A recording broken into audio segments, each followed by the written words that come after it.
Hi, I'm Abby McHugh-Griffa with a quick update on what we've been working on lately. So you may have heard that a major piece of climate legislation passed in New York State, the Climate Leadership and Community Protection Act, formerly known as the Climate and Community Protection Act.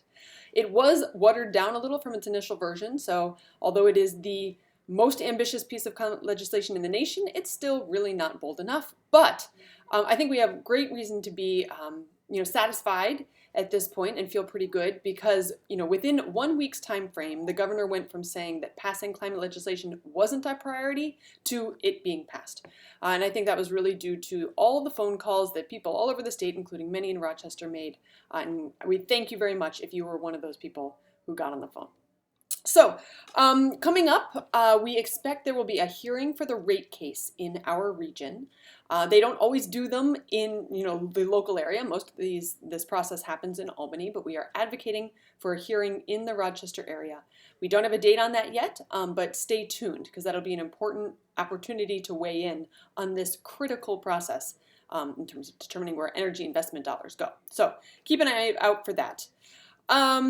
It's summer, right? It's hot. You might want air conditioning. And that might sound like a strange thing for me to be encouraging you to do, except that clean heating and cooling technologies, meaning heat pumps, right, provide not just the very efficient heat, but also the air conditioning. So Sustainable Homes Rochester program, if you've heard of that, maybe you can sign up for a free energy assessment, have someone come out, take a look at your house, see if you'd be a good candidate for a heat pump that can help keep you cool and comfortable this summer. And of course, exposure to extreme heat is a really serious health risk. So please do make an effort to keep yourself cool this summer. Also related both to Sustainable Homes Rochester, but lots of other climate things that are going on in the area, we now have a volunteer intake form on our website. So if you're looking to get involved in our local climate movement, either directly in RPCC or perhaps with one of our member organizations, you can go on the website, fill out that form. Somebody will get in touch with you, have a conversation about what kinds of things you're interested in, right? Because maybe you love data entry, or maybe you love public speaking, or who knows. But it's important to find the form of climate advocacy that is a good fit for you and that you enjoy. And we're starting to develop this process to help people do that.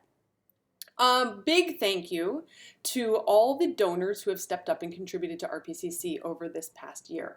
Our fiscal year ends tomorrow, and we're in a relatively good place, especially for a small organization that doesn't spend a lot of time asking for money. We are very fortunate to have many generous people out there in the community who give us money without us asking sometimes. For example, we just got a pretty decent chunk of money from somebody who'd done a Facebook birthday fundraiser, and we didn't have to ask for that. And that is so, so appreciated because we have a lot of important climate work to do. And so the less time we spend raising money, the better. So again, thank you to everyone who donated over this past fiscal year and who helped others donate and facilitated that. And we look forward to entering this next fiscal year in a strong place. And lastly, please save the date, August 21st from 6 to 8 at the Genesee Valley Park Riverbend Shelter. We're going to be having a party, a very informal party, very low-key party, but to celebrate RPCC's 5-year anniversary. We are almost 5 years old, and we'd love anyone who, considers themselves connected to our local climate movement, whether you've been very, very involved, or you've just been sort of following us from a distance, or you just aspire to get involved. Please come on out. It's going to be, again, low-key, potluck, so don't expect a great meal. August 21st, 6 to 8, Riverbend Shelter, and hope to see you there. Thanks so much.